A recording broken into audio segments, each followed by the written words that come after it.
Boa tarde, gente. Saudações bactinianas. Então, chegando aqui para o Entre Vozes 25.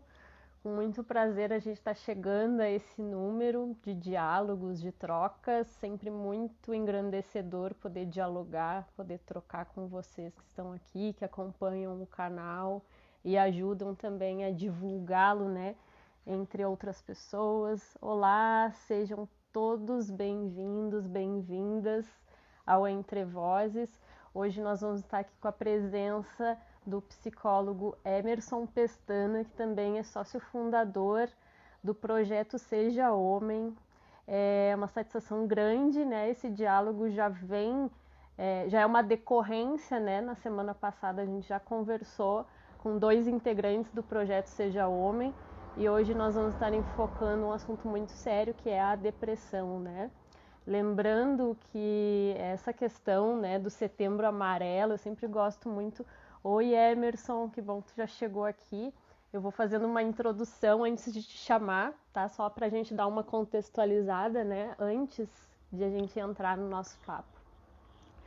Então, eu sempre gosto de frisar muito a questão do Setembro Amarelo, né? O bom de a gente falar disso, o Setembro Amarelo, não é naquela questão, né, de a gente ficar falando sobre depressão, suicídio só em setembro, né? Sempre reforçar que essa consciência, esse assunto deve ser levado muito em consideração todos os dias, né? Todos os dias a gente convive com alguém ou mesmo passa por situações complicadas, e trazer esse assunto à tona nas nossas práticas, na nossa própria vida, né? Trazer isso para perto da gente é muito importante sempre, né? Mas acredito que também essas campanhas, né, como Setembro Amarelo, Setembro Verde também, com a inclusão social, são muito pertinentes para que a gente aproveite a visibilidade que isso ganha para trazer o assunto à tona, né? Então, só gostaria de fazer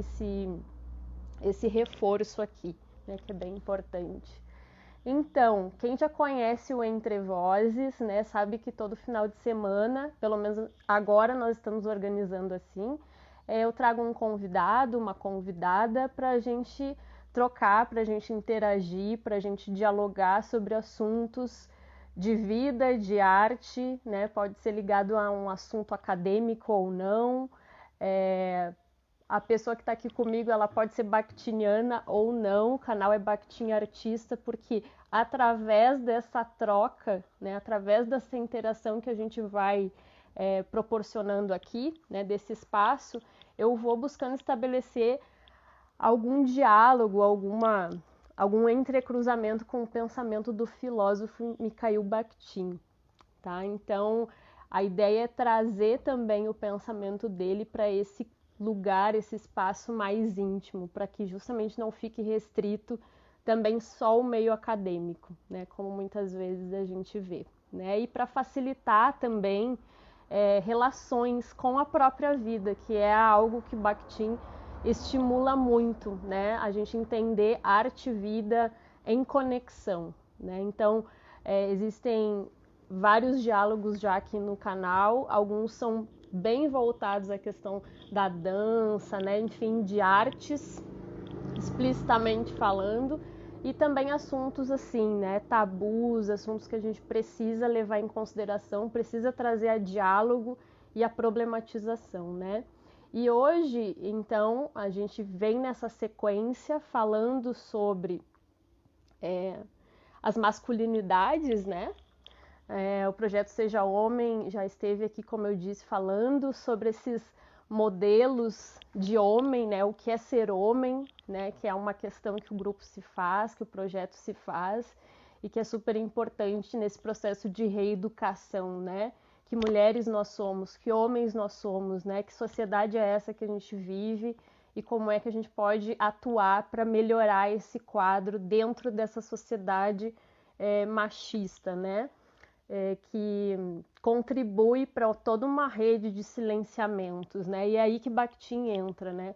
Entendendo também a depressão e o suicídio, né? Consequentemente o suicídio, né? que não acomete só mulheres, mas também homens, né? E por isso o foco hoje é esse público, né? Esse olhar para a masculinidade que também sofre, né? Não está isenta de sofrimento, né? Esses traços tóxicos, eles dizem respeito a todos nós, né? Em algum grau, homens e mulheres, né, vão reproduzir essas situações, esses comportamentos machistas, né? Sexistas, né? Então, a gente precisa trazer esse assunto à tona. E é o que Bakhtin fala sobre as vozes monológicas, né? Essa tendência humana a cessar o diálogo, a impor uma voz, né? A não considerar o outro. E, consequentemente, se estabelece aí toda uma rede de silenciamentos. E a gente precisa dar espaço para a ruptura desse silenciamento, para que a gente possa dialogar e crescer juntos, né? Então, o assunto hoje é esse. Num primeiro momento, né, eu sugeri essa configuração, mas o Emerson, que vai estar aqui com a gente, pode ficar bem à vontade para alterar qualquer ordem, começar por onde quiser, mas eu sugeri, né, que assim como os outros integrantes que participaram na semana passada, ele pudesse também falar da sua relação, né, da relação dele no projeto Seja Homem, né, como é que ele chegou nesse projeto, né, quem é ele antes até o momento em que ele entra para esse projeto, e ele é sócio fundador do projeto Seja Homem. E num segundo momento, a partir desse relato, a partir do que venha dessa relação com o projeto, a gente entrar mais especificamente na questão da depressão, do suicídio. E aí um fator que eu acho muito interessante é que ele trabalha justamente com a área educacional, né? Então a gente vive falando, né, que o machismo é uma questão estrutural, e é verdade, é estrutural. Se ele é estrutural, a gente já consegue perceber esses traços tóxicos desde criança, né? E ele trabalha justamente com esse público nessa área da educação. Então vai ser um olhar bem bacana para que a gente possa perceber os traços disso desde muito cedo, né? Que a gente possa falar também através desse enfoque. Então acho muito rico, considero muito rico rica a presença dele aqui, a gente poder estar abordando esse assunto. Fiquem bem à vontade para fazer perguntas, comentários. Quem não sabe, a gente faz uma dobradinha depois, então são 2 horas de live, a gente só divide porque o Instagram não permite que a gente siga direto, né? Mas a gente vai fazer uma dobradinha. Se a gente não consegue, porventura, contemplar algum comentário nesse primeiro momento, a gente contempla lá no segundo momento, tá? Só para já deixar avisado. Qualquer coisa também, se cortar a live em algum momento, porque às vezes a gente está ali numa discussão, num debate, a gente não quer cortar, então já sabe, né? Vocês já ficam sabendo de antemão que a gente vai seguir o diálogo, tá? Não termina aqui. Certo, gente? Então vou chamar o Emerson, agora que eu já fiz a contextualização do encontro de hoje. Deixa eu só ver aqui se está tudo certo. Se estão vendo bem, se estão ouvindo bem, se puderem, divulguem, mesmo aqui na live, divulguem, cliquem no aviãozinho, disparem o convite para mais pessoas, para estarem aqui com a gente, porque o diálogo é bem importante. Vamos ver. Olá. Olá. Eu ouço uma voz, mas eu ainda não vejo a tua imagem. Ainda está carregando para mim aqui. Vocês que estão aí, gente, se puderem, deem um feedback se vocês estão vendo, porque pode ser só comigo aqui o problema, né? Eu acho que então agora, avisem. Agora deu. Aqui na minha tela, pelo menos, eu tô aparecendo. Para mim tá carregando ainda, Emerson. Ok. Para mim não aparece ainda. Deixa eu mexer. Tô pedindo pro pessoal dar um feedback se para eles está aparecendo, né? Porque às vezes é só com a gente o problema. E aí eu posso, de repente, desconectar, entrar de novo. Clarice, a minha mãe tá aqui. Avisa aí, mãe, se está vendo, Emerson. Professor Matheus. Quem mais? Bailarina das Minha letras. esposa entrou aqui agora, disse que não tá, não. É? Deixa eu Não ver tá, se eu sair e não tá entrar de vindo. novo melhora. Deixa eu ver. Vamos tentar isso. Acho que vale a pena. Então, gente, enquanto o Emerson vai reconectando aqui, só para lembrar, sejam todos bem-vindas e bem-vindos aqui. Ele vai tentar entrar de novo. Já está vindo. Só para lembrar nesse meio tempo, né, que o Entre Vozes é uma iniciativa estendida, né, a todos que queiram participar e dialogar com a gente, tá? Vocês fiquem bem à vontade. Todo mundo que tiver o que falar, as portas do Bakhtin Artista estão abertas, né, para a gente dialogar sempre. Vamos ver agora, Emerson. Pronto, tá conseguindo me ver? Ainda não, mesma coisa. Deixa eu sair de novo aqui. Vou fechar a live toda e aí eu entro. Tá, tranquilo. Gente, obrigada pela compreensão, esses minutinhos, né? Temos que lidar com essas situações, né, burocráticas da internet, de conexão. Então, obrigada por ficarem aqui, agradeço muito, tá? E aproveitem, por favor, divulguem para mais pessoas para estarem aqui com a gente, já que a gente está ainda nesse aquecimento para entrar, para ouvir o Emerson, né? É tão importante, né? Eu venho observando muito, aproveitando, fazendo um comentário, não sei o que vocês acham, né? Mas como eu tenho reparado que lives ou outras propostas, né? Que muitas vezes tratam de assuntos tão sérios, tão importantes, né? O público é tão pequeno, né? Não é aí aqui, não falo para um sentido quantitativo, né? Queremos alcançar muitas pessoas para, né, angariar público para o canal, não é isso, mas às vezes são debates tão importantes e é tão pouca gente participando, né?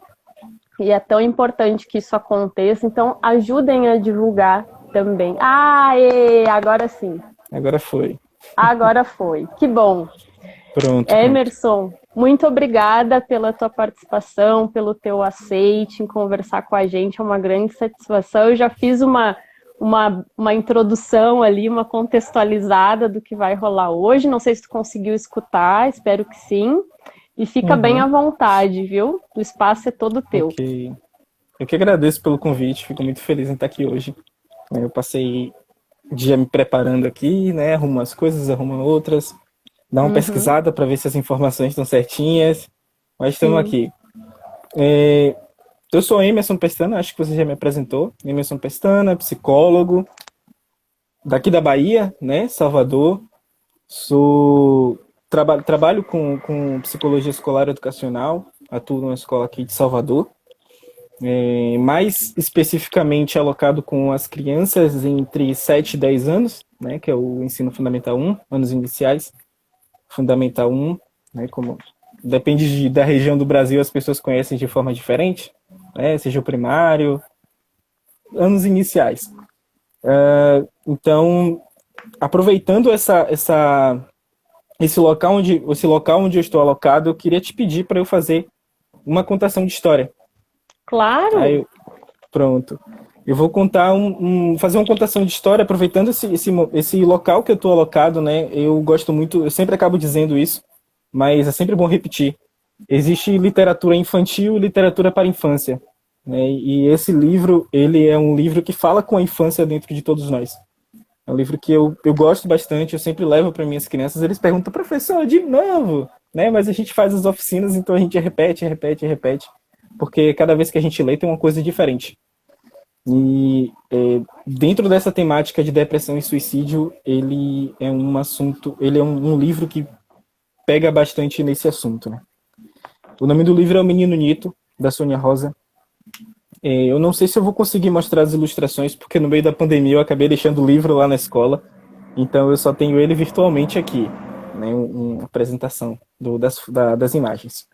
Mas aí eu vou lendo com vocês e a gente vai acompanhando, ok? Certo.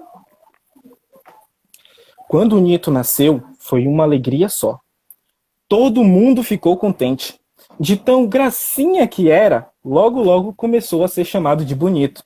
Era bonito pra cá, bonito pra lá, até que virou apenas Nito. Todo mundo achava Nito muito lindo. Mas Nito tinha um pequeno problema. Ele chorava por tudo. Quanto mais ele crescia, mais chorão ele ficava. E toda a gente foi ficando preocupada. Mas que menino chorão! Falava o pai. Ah, para de chorar, menino! Reclamava a mãe. E aí que Nito abria aquele bocão que dava para contar todos os dentes. Certo dia, o pai chamou ele no canto e falou muito sério. Nito, meu filho, você já está virando um homenzinho. Então vamos parar com essa coisa de chorar.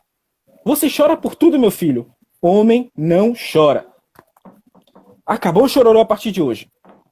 O menino ouviu tudo calado, meio assustado até, e ficou pensando nas frases. Acabou o chororô. Homem não chora. Você é macho. E agora, Nito? O que é que você vai fazer com aquelas lágrimas que estava segurando para aquelas horas? Pois é. Nito só tinha uma alternativa agora.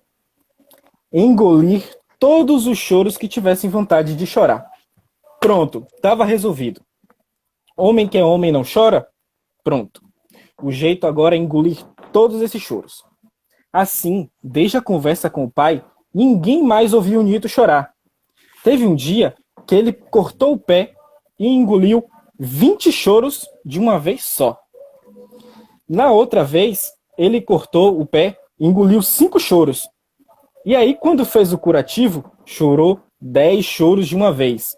Quando levou aquela enorme injeção no bumbum, mais 15 choros contados, engolidos de uma vez só.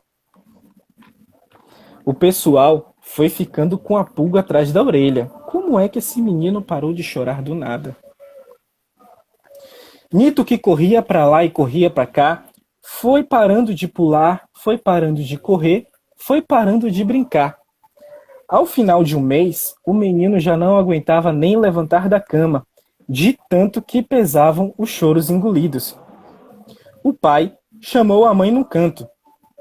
Nosso filho está doente. Vamos chamar um médico?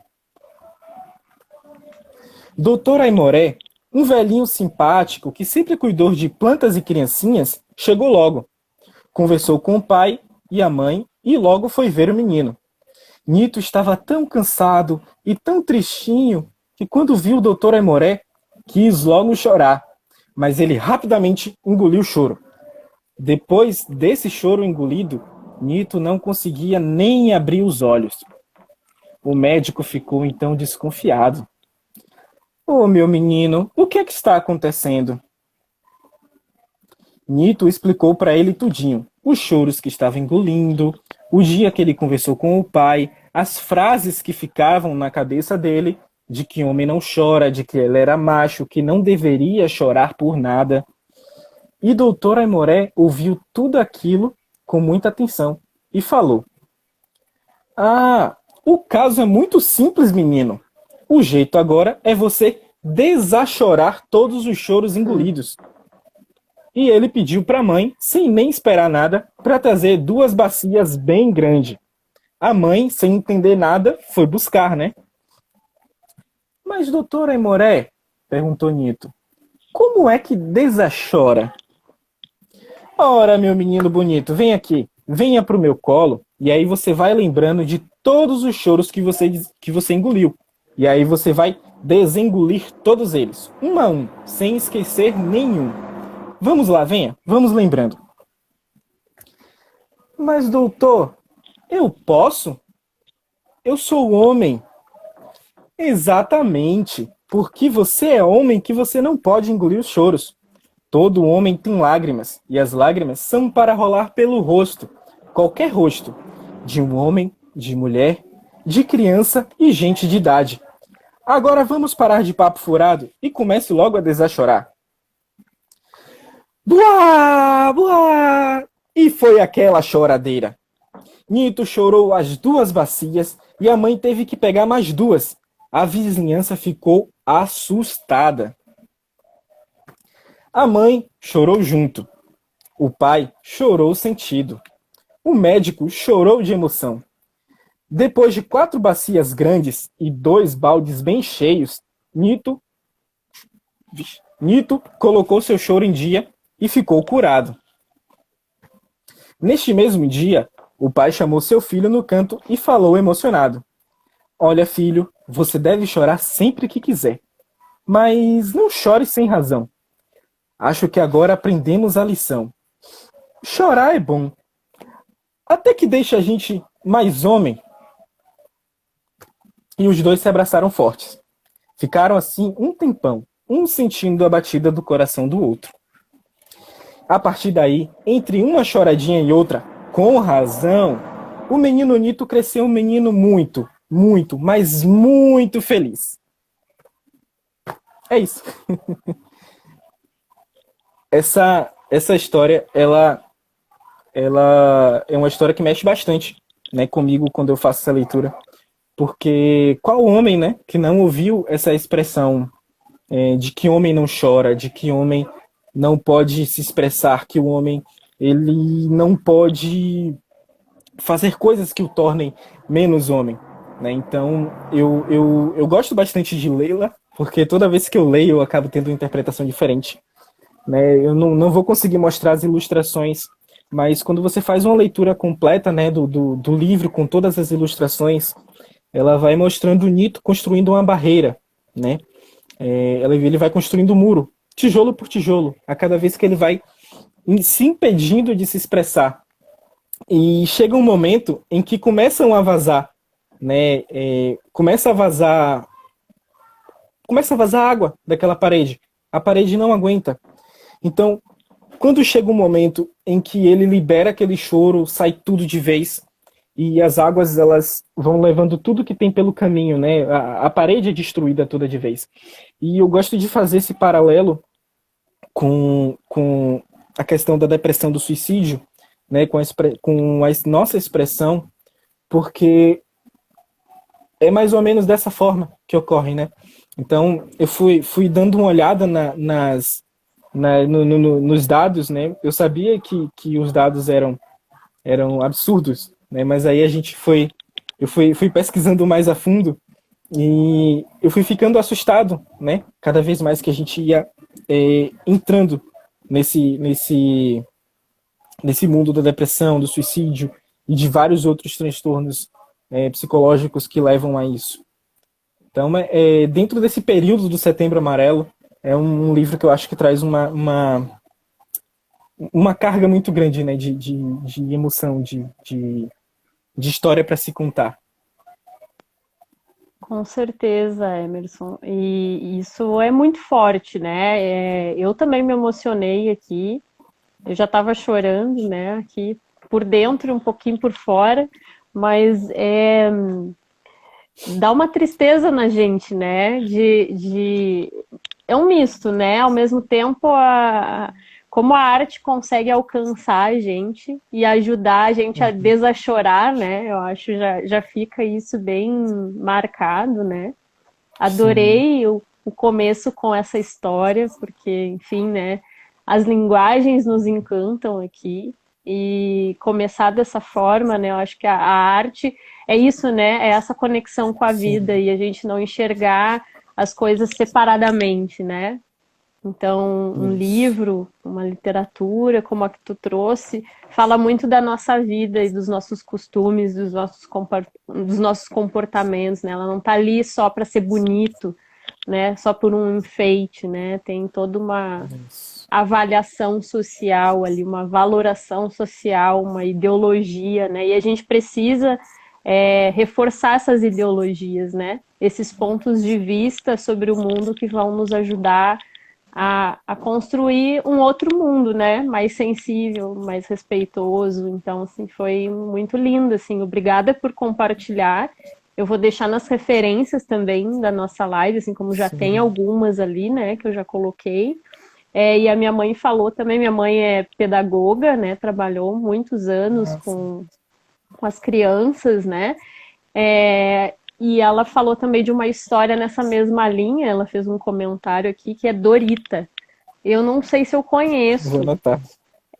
Eu vou anotar aqui também e vou colocar nas referências, assim como esse exemplo que tu trouxe também. Quero dar as boas-vindas a quem chegou aqui. Eu vi que a Glória entrou, Maria Esther, Fabiana, a Carmen, sejam Bia Tavares, a Jéssica Pula, Ana, sejam todos e todas muito bem-vindas aqui. Então, quando tu falou também, já trazendo uma pitadinha bakhtiniana, né? Tu disse assim, deixa eu ver como é que foi, tu falou, cada vez que a gente lê é diferente, né? Isso é muito bakhtiniano, essa concepção de que Sim, aquilo que repete nunca é a mesma coisa, né? A gente sempre exatamente. atualiza, né? Então, tem até uma citação que eu gosto muito, eu acabo sempre falando, né? Que a gente avança por repetições, né? Que foi uma impressão de uma autora sobre o pensamento de Bakhtin, como se a gente estivesse, às vezes, andando em círculos, né? Parece, não, mas eu já li isso, mas quando a gente lê aquilo renovado, né? Aquele dizer renovado, Uhum. é bem isso, já não é mais a mesma coisa. E aí parece que algo sempre está ali somando, né? Sempre algo se soma Sim. ao pensamento e vai construindo outras possibilidades, né? Então, só para fazer esse ganchinho. Então, Emerson, fica bem à vontade. Eu acho que se tu te sentir à vontade por aí para falar do projeto, da tua relação com ele, assim como os Sim, guris sim. também colocaram, né? Agora trazendo o teu olhar para essa relação. Pronto. Por onde que começa? O projeto, ele acaba, né, ele tomou uma... O projeto tem uma importância hoje na minha vida, não? O projeto Seja Homem, de que é difícil até colocar nas palavras aqui para te dizer, né? Vamos lá. Eu sou um dos idealizadores, né, lá do início do projeto Seja Homem. A gente tinha uma proposta, né, eu e o Aécio, nós somos dois psicólogos, a gente se formou junto. Então, quando a gente terminou a graduação, a gente parou, poxa, como é que a gente vai manter, né, esse contato entre a gente, o que a gente vai fazer? Então, a gente pensou em montar uma sociedade mais para fins acadêmicos, empreendedores.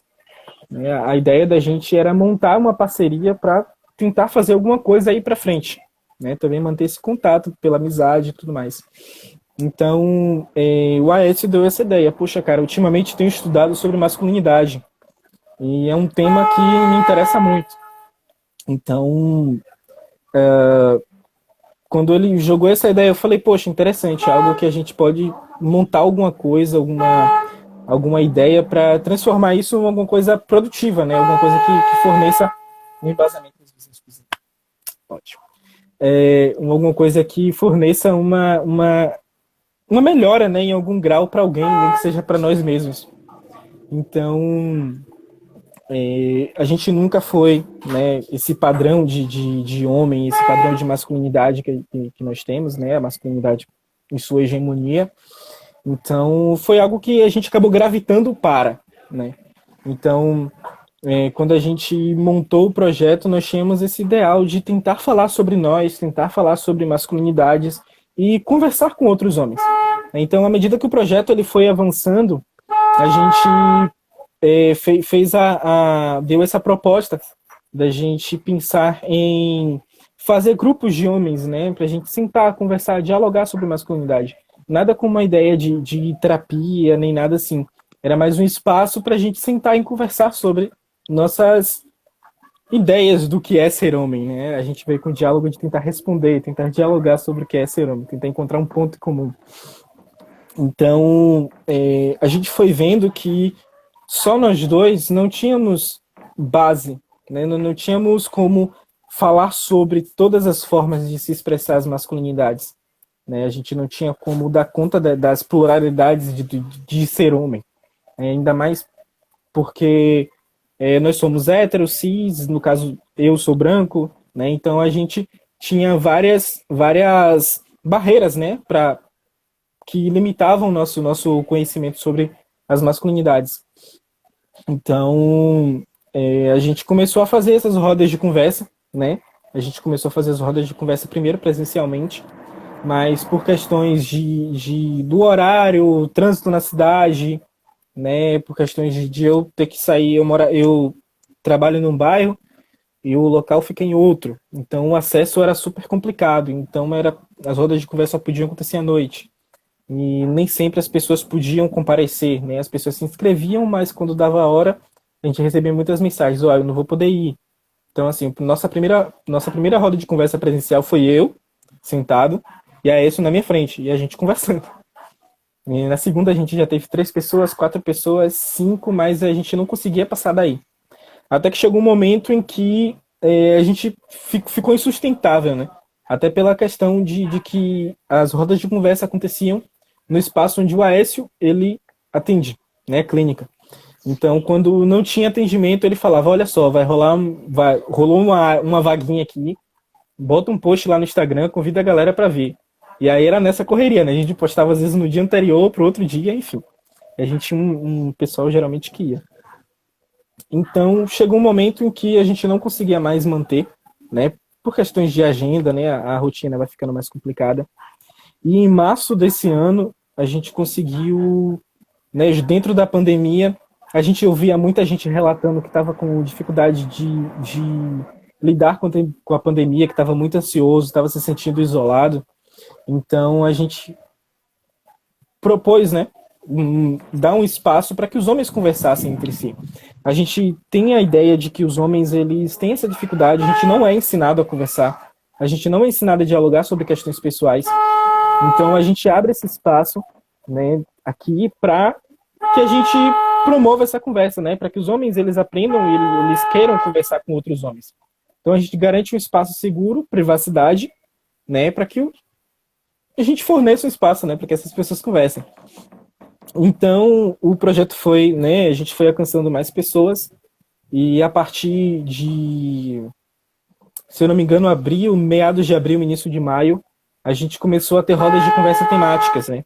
Porque daí a gente direcionava o assunto para uma coisa e a gente falava sobre aquele aspecto, né, necessariamente sobre aquele aspecto, né? Sempre com a ideia de não fazer uma terapia em grupo, nem nada do tipo, mas um local para que os homens eles aprendam a dialogar, né, sobre questões pessoais. A gente já teve rodas de conversa em que o assunto acabou caindo muito no lado acadêmico, né? A gente falou várias coisas que fugiam da experiência de muitos homens que estavam presentes, mas a gente teve rodas de conversa em que não teve um sequer que conseguiu sair sem chorar, né? Então a gente teve roda de conversa que a gente saiu, não deu tempo, a gente sempre faz, né, que a roda de conversa dure 2 horas, né, que é das 7 às 21, só que nunca dura, sempre acaba 9h30, lá para 10 horas, se a gente não der um corte, a gente não consegue terminar o horário, então a roda de conversa acaba se prolongando pelo grupo do Telegram, que a gente tem um grupo do Telegram, a gente conversa bastante por lá, tem uns homens bem plurais, né? A gente tem vários homens plurais nesse grupo do Telegram. Tem gente da África, tem gente do sul do país, tem gente do norte do país. Então é uma galera muito gostosa de você dialogar. E aí, falando mais por mim, né? Eu posso dizer que o projeto Seja Homem foi uma transformação, né? Não querendo parecer muito, né? Muito não sei, né? Mas o projeto Seja Homem, ele trouxe uma transformação muito grande, né? Eu acho que metade do que eu aprendi só de março para cá, no ano passado eu não tinha nem conhecimento das vivências dessas pessoas. Tem, sei lá, 3 aspectos aí que tu fala, né, sobre isso, da tua relação com o projeto, né? A primeira coisa que eu queria destacar é essa importância do outro, né? E aí, claro, se tratando de Bakhtin, isso é muito importante, né? Entender que a gente não vive em isolamento, né? A gente precisa se relacionar. E aí a qualidade dessa relação, né? E como o outro nos ajuda a nos constituir, né? A gente se constitui através dessas relações, dessas interações, né? Então, parece até clichê, mas nem todo mundo pensa assim, né? E às vezes a gente resiste muito a essa rede, né? A gente se entender como seres que precisam se relacionar, né? Não só como dois mundos que não se tocam, né? Que vivem aqui num mesmo planeta, mas a gente se entender em comunhão, né? Eu acho isso, assim, essa rede colaborativa, né? O quanto o outro me afeta, né? Então, essa transformação que tu diz, ela se deve justamente a isso, né? A beleza desses encontros, né? E o que eles promovem em nós, né? Então, as vozes, olha as muitas vozes aí sempre, né? Sim. E além É um espaço. disso, Perdão. fala. Pode falar, não, pode Não, falar. só ia comentar que é um espaço de colaboração, né? O que a gente cria é um grupo de homens que cuidam, né, de outros homens.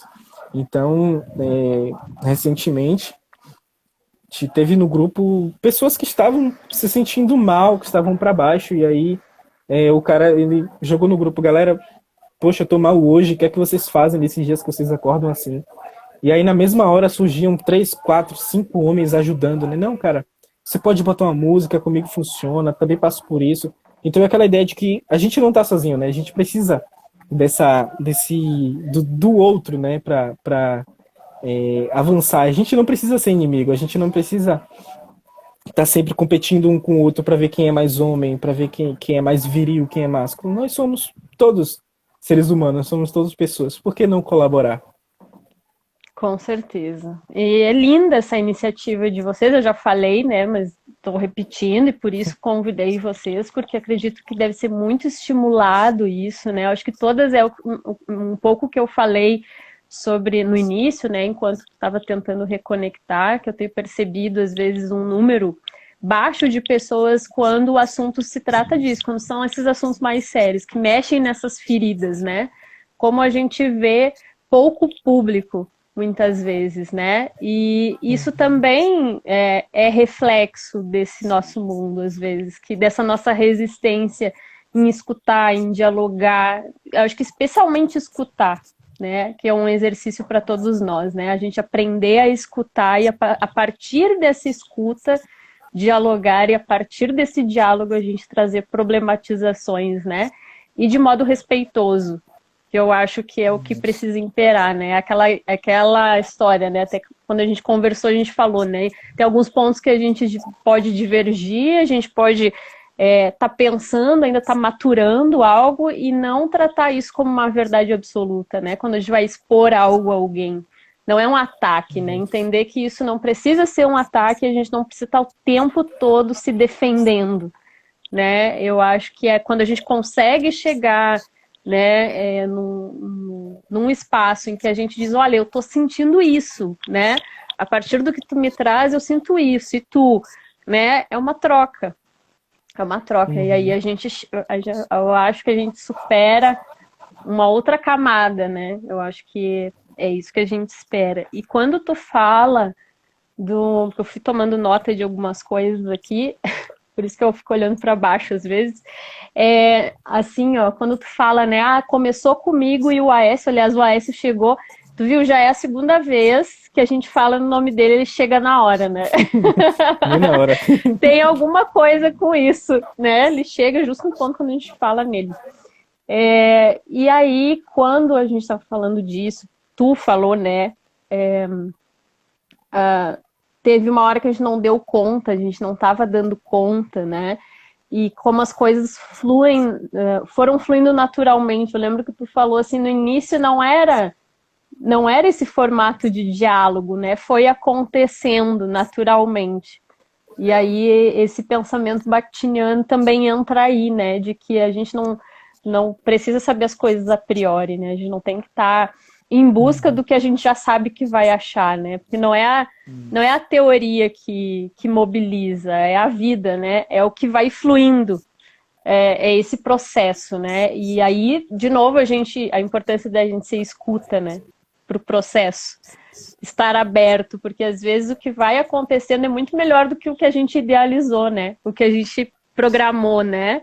Eu lembro a tua fala quando tu diz, e agora tu repetiu também aqui, né? Eu sou uma outra pessoa, né? Em março era um Emerson, agora é outro, né? Com essa vivência. Então é bem isso, a gente está aberto para essas transformações, né? Porque é bom transformar.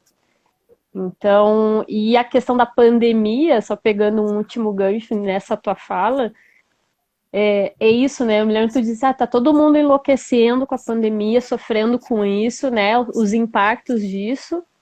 E é bem essa ideia, né? Entender que os homens não estão fora desse sofrimento, né? Eu acho que muitas vezes, pra gente, é até difícil às vezes a gente pensar num homem sofrendo com a pandemia, né? É obviamente que um homem sofre com também os impactos, não é não entender que não sofre, mas a gente não vê os traços desse sofrimento daquela forma, assim, em termos de mostrar a vulnerabilidade, né? De se Uhum. mostrar, de demonstrar que está sofrendo, né? Seja chorando, seja desabafando, né? A gente vê muitos traços, às vezes aquilo que a gente falou, os traços tóxicos, né? A agressividade, enfim, Uhum. daí a gente vai poder falar disso, mas como às vezes é óbvio, mas é difícil ao mesmo tempo, né?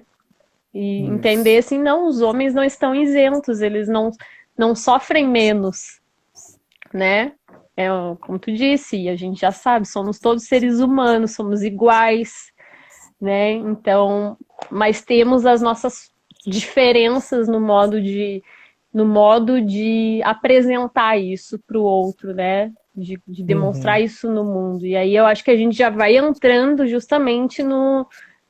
Entrando não, porque a gente já está nela, na temática, né? Mas é Sim. algo que também é importante da gente, eu quero te ouvir falando sobre isso, justamente essas diferenças, né?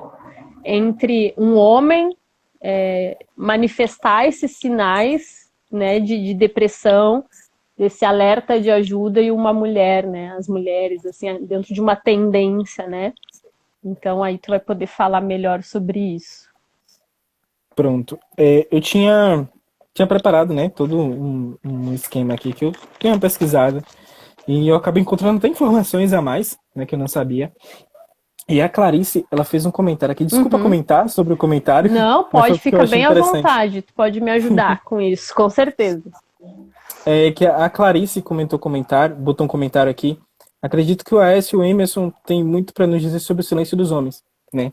Logo no início do documentário ele fala assim: ah, mas que silêncio, né? Os homens estão falando o tempo todo. Os homens têm espaço de fala o tempo todo dentro da sociedade que a gente vive, né? O patriarcado promove que os homens falem, que os homens, né, estejam em destaque o tempo todo.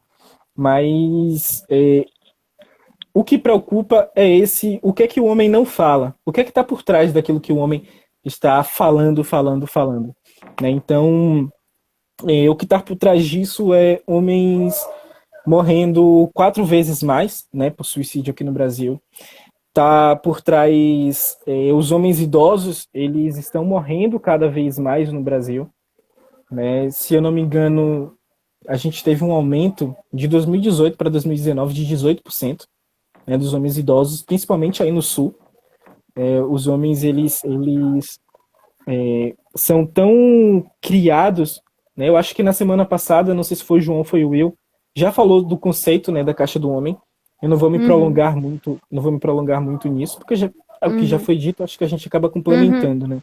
uhum. Então, quando o homem ele não cumpre, né, aquilo que ele deveria cumprir por estar na caixa do homem, ele acaba acreditando ser menos homem. E ser menos homem é vergonhoso, né? E isso acompanha o histórico do suicídio. Isso acompanha o histórico do suicídio pelo a formação, né, da ideia do suicídio. Né? O suicídio lá atrás ele era dado como uma forma de a própria história de Sócrates. Ele morreu, ele foi sentenciado à morte, né, o suicídio, a tomar o Circuta, eu acho que é esse o nome do Uhum. veneno. Ele foi sentenciado a se envenenar para morrer. Então, era tido como uma forma de punição por ele ser, por pessoas serem desonradas, né? Então, o suicídio era tido como uma forma de da pessoa reconquistar a honra perdida. Tanto que só quem era impedido de cometer o suicídio antigamente, né, nas histórias, na Grécia antiga, eram os escravos, as crianças e as mulheres. Então, todo homem livre tinha o direito de cometer o suicídio para recobrar sua honra.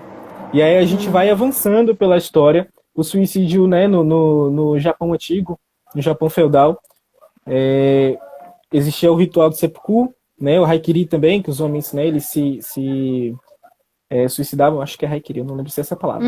Eles se suicidavam para recobrar a honra perdida. Então, isso está muito relacionado a como o suicídio hoje é visto por alguns homens mais antigos, né? Que é essa ideia de que se você ser menos homem, se você perder a sua honra, você não tem por que estar vivo. E aí, também por trás disso, existe a ideia de que se o homem procurar ajuda, né, o homem que sofre com depressão, ele se procurar ajuda, ele vai ser menos homem. E daí vem outra questão de voltada para esse patriarcado, né? De que o homem ele tem que ser forte, tem que ser autossuficiente, ele tem que se autorregular, ele é o provedor. Então, a morte é uma forma de escapar da dor que ele está sofrendo, né? E em contraste com esses dados de que os homens se suicidam mais, os homens são cerca de 40% a menos do que as mulheres nos consultórios psicológicos. Os homens, eles procuram terapia 40%. Não tenho certeza se os dados são esses, mais uma vez. Não sei se são 4 vezes menos ou se é 40% menos. Né? Aí quem tiver por aí, se tiver ideia, manda aqui nos comentários que a gente dá uma olhadinha. Os homens, eles procuram menos terapia, né? E, além disso, os que procuram, eles têm a recuperação muito menor. Né? Esse último dado, ele foi pesquisado, eu pesquisei, em vários artigos, na verdade, né? Então, toda vez que você vai fazer um comparativo na melhora de homens que sofrem de depressão, de transtornos de ansiedade, de seja lá qual for o transtorno psicológico que ocasione uma depressão, né, um suicídio, os homens eles demoram mais para se recuperar. Né? Isso significa que os homens têm um espaço de acolhimento, uma rede de apoio muito melhor que as mulheres. Os homens eles têm mais dificuldade de encontrar apoio de outros homens, de mulheres, de pais. Eles têm muita dificuldade de se expressar. Então, essa dificuldade também prejudica na melhora desses homens, né, que estão em processo de terapia, de tratamento. Sim, muitas coisas nessa tua fala também vão vindo na cabeça da gente, né? Uma delas, eu me lembrei muito da própria concepção de terapia, que para nós, para muitos de nós, né, simboliza loucura, né? Então, aquela ideia de que se tu só vai para um psicólogo se tu tá louco, se tu tá maluco, que é coisa que é loucura, né? E a ideia de que é frescura, né? E aí vem essa associação com o universo feminino, né? Que se trabalhar terapeuticamente é algo que é feito só entre mulheres, né? É coisa de mulher, né? Então, parte de toda essa ideia dessa resistência em demonstrar a vulnerabilidade, né? Em encarar os seus próprios sentimentos, né? Para além daquilo que se fala, sentir, né? Eu entendo assim também. E aí a gente vê, linkando isso com o comentário também, a minha mãe falou aqui na sequência, depois daquele comentário que tu leu, ela disse assim, até que ponto as mulheres são mobilizadoras desse silêncio, lá no papel de mãe. Não sei se é a afirmação dela ou se é uma pergunta, sim, a dor daquilo que não falam. Né? Essa questão das mulheres, até eu me lembro que a gente trouxe isso, né, já desde do outro diálogo, né? Muitas vezes a gente escuta, né, das mulheres serem machistas, né? Mas é importante a gente frisar, né, até para que não fique aquela não seja reforçada de que a mulher é o vetor da violência, né? Porque existe isso também, né? Às vezes pesa tanto para o lado das mulheres, no sentido que até isso somos acusadas de sermos machistas, né? Sendo que a gente está reproduzindo esse modelo machista, sexista da nossa sociedade, que é um problema estrutural, né? Tanto é que desde muito cedo, e aí que eu também gostaria que tu trouxesse exemplos, né, do que tu vê na tua prática, como tu trabalha com crianças e trabalha na área da educação também, como isso, tanto é estrutural que a gente vai ver desde criança, né? Esses mecanismos, esses sinais, esses traços tóxicos se manifestando, né? Tanto no comportamento das mulheres, das meninas, né? Quanto dos meninos, né? Então, assim, eu acho Sim. que é muito importante que todos nós reconheçamos que, em maior ou menor grau, vamos reproduzir, né, comportamentos machistas. E a importância de a gente estar alerta. Quando é que eu, mulher, estou reproduzindo aquilo que eu critico, né? No mundo, num parceiro, porque isso acontece, né?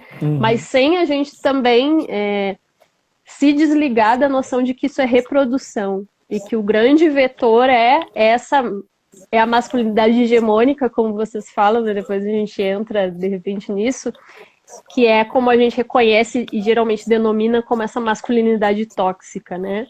Que é isso, é quando esses traços tóxicos se manifestam, né? A gente vai ver isso desde muito cedo e a gente reproduz.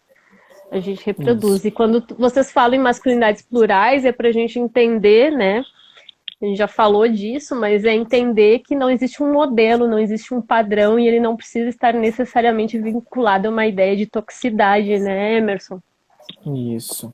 Então, como à medida que você foi falando, eu fui fazendo algumas anotações aqui, só Sim. para me situar, não me esquecer, que a memória fica um pouco curta às vezes.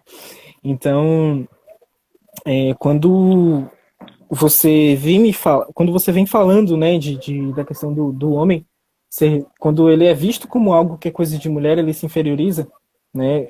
Não é só coisa de mulher, né? Tudo aquilo que não é o status do homem másculo, viril, hétero, cis, né? Então, quando a gente bota isso no topo do estudo, a gente vai ver que o homem, que ele não é hétero, ele não é branco, ele não é cis, o homem que não é viril, que não é forte, que não gosta de coisa de homem, ele é considerado menos homem. Então existe uma bolha, o que está dentro dessa bolha é o homem, e o que está fora é o que está fora, é o resto.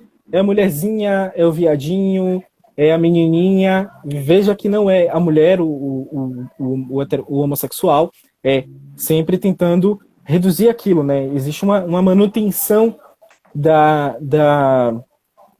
opressões a partir da forma como a gente fala as coisas. Então a gente cria as expressões, né? A gente tem muito como eu trabalho na escola, eu acabo ouvindo muito mulherzinha, bichinha. Então a gente tem essa tentativa de tentar diminuir o que está fora dessa bolha do homão, né? Então isso acaba sendo reproduzido na sociedade inteira, né? Então, foi como você estava falando, isso é algo estrutural. Não tem como a gente fugir, né, criar uma bolha aqui, a bolha do não machismo, porque a gente é criado nesse sistema culturalmente machista, né? Eu vou falar por mim, né? Não posso falar pelo Aécio, nem pelo João, o Will, o Alisson. Mas assim, a gente que está nesse projeto já algum tempo, né, de tentar desconstruir essas questões relacionadas a essas toxicidades, uma hora ou outra a gente acaba agindo, né, de forma machista. A gente precisa assumir que nós precisamos assumir que nós estamos nesse espaço machista. A gente é construído nesse espaço machista. A nossa personalidade está sendo sempre moldada nesse espaço machista. Então, em maior ou menor grau, a gente vai expressar isso de alguma forma, né? E as mulheres, elas não estão fora, né? Apesar de serem vítimas do machismo, as mulheres, elas acabam expressando isso porque é a forma como elas foi construída, né? Eu estava ouvindo um podcast hoje, o Sociologia para Crianças, se eu não me engano, Sociologia da Criança, alguma coisa assim. E a mãe, né, que ela faz o podcast, ela deu quando ela estava explicando, né, o feminismo para a filha, a filha perguntou: mãe, as mulheres gostavam de serem oprimidas assim? Por que elas não se rebelavam? E a resposta, né, historicamente, as mulheres, elas acreditavam que o lugar delas era aquele. Então, à medida que a gente vai evoluindo, né, crescendo enquanto sociedade, essas formas de se acreditar que a mulher é inferior vai assumindo outros lugares, né? Então a mulher ela acaba sempre reproduzindo de maior ou menor grau esse machismo. E aí a Clarice Fiuza, sua mãe, ela fala aqui do papel de mãe, né? Eu não sou pai, né? Então eu não posso relatar por experiência pessoal, mas eu fui filho e eu trabalho com crianças, então dá pra gente ter um diálogo não tão experiencial assim, mas é de contato com pessoas. E essa forma, né, de se criar meninos, né, voltados para o machismo, ela está muito presente nos pequenos discursos, né, nas coisas que vão aparecendo, né, desde o momento que a mãe manda o menino parar de chorar porque ele é homem, ou porque quando chega na escola ele tem que namorar aquela menininha, né, namoradinha é sua namoradinha, filho? Não, o menino não pode ter amizade com outra menina, né, então já vai criando aquela ideia de que o homem não pode fazer amizade com mulher, né, é amiga, tem que pegar. Desde criancinha, a gente vê crianças de 4, 5 anos que já são direcionadas para essa ideia de que ele tem que, se ele tem uma amiguinha que é mais próxima dele, é porque é namoradinha, né? Então a gente tem aquela ideia de que o menino não pode chorar, né? E aí quando o menino vai chegando na adolescência, ele já é levado a você tem que se cuidar, tem que ficar bonito, tem que cortar o cabelo, tem que arrumar o cabelo, tem que se vestir bem, tem que passar uns cremezinhos no rosto, porque você precisa conquistar a namoradinha, tem que ter namoradinha, tem que ter amiguinha, a namorada, né? Então, quando os pais direcionam os filhos adolescentes a quererem, né, os pais, eu falo pai e mãe, né, a parentalidade, eles direcionam o filho a fazer sexo, né, dá camisinha, conversa sobre sexo, e já com a menina, eles são mais protetores, né, a menina não pode namorar porque é a filhinha da casa, né, a filhinha da mamãe, a filhinha do papai não pode. Então, essa já é uma outra forma de se ver, né, a masculinidade, o machismo sendo apresentado. Eu estava conversando com minha sogra recentemente, aí eu posso falar de experiência pessoal, né? Ela estava conversando, né? Falando falando da gente, né? De homens e mulheres sobre cuidado de casa, né? A gente estava conversando sobre isso de lavar roupa, lavar prato e tal. E aí eu disse, né? Que minha mãe tinha me criado, né? Para lavar roupa sim, para lavar prato sim, né? Que lá em casa era eu e meu irmão sim, a gente tinha que fazer as coisas.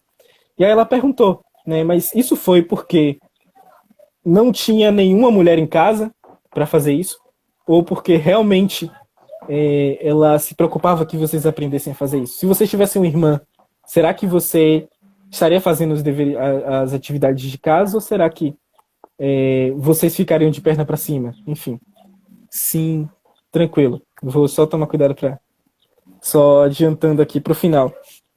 Então, se eu pudesse, né, colocar assim, eu diria que o papel da mulher nesse patriarcado, o papel da mãe nesse patriarcado, na manutenção do patriarcado, seria essas formas de se criar criança, né? Então, a maior parte dos homens são criados por mulheres, né? A gente tem uma quantidade muito grande de mães solteiras e mesmo mães que não são solteiras, mas que o pai não é presente na criação do filho, né? Que já Então, é um traço super tóxico, né? Já começa aí, né? Ela tá ali sozinha. E aí, né? Até vou ler aqui o comentário, que eu acho que isso dá tempo, e eu vou sugerir que a gente siga lá na dobradinha, tá, Emerson? Porque vai fechar aqui. Ela diz o seguinte: hoje fazem 4 anos que meu pai faleceu aos 82 anos. Vive sua vida inteira no meio rural. Lembro que uma vez ele ter expressado uma frase que me toca até hoje. Eu sinto como se tivesse um tijolo me esmagando o meu peito. Super forte, né? Sim. Super forte. E eu acho que é muito importante a gente tocar nisso. Só vou sugerir que a gente faça lá na dobradinha, porque aqui de qualquer forma vai cortar. Tá, gente? Então não acabou aqui. A gente segue só o tempo de eu disponibilizar aqui e a gente já segue o diálogo, tá? Então fiquem com a gente, quem puder, tá? Chamem os amigos, os contatos, né, que vocês têm aqui para participar do diálogo, que é super importante, tá? Já já a gente está de volta, tá? Rapidinho. VaptVupt, né? Vamos lá. Tá certo, gente? Em seguidinha volta. Vou até deixar finalizar aqui, que eu acho que é melhor.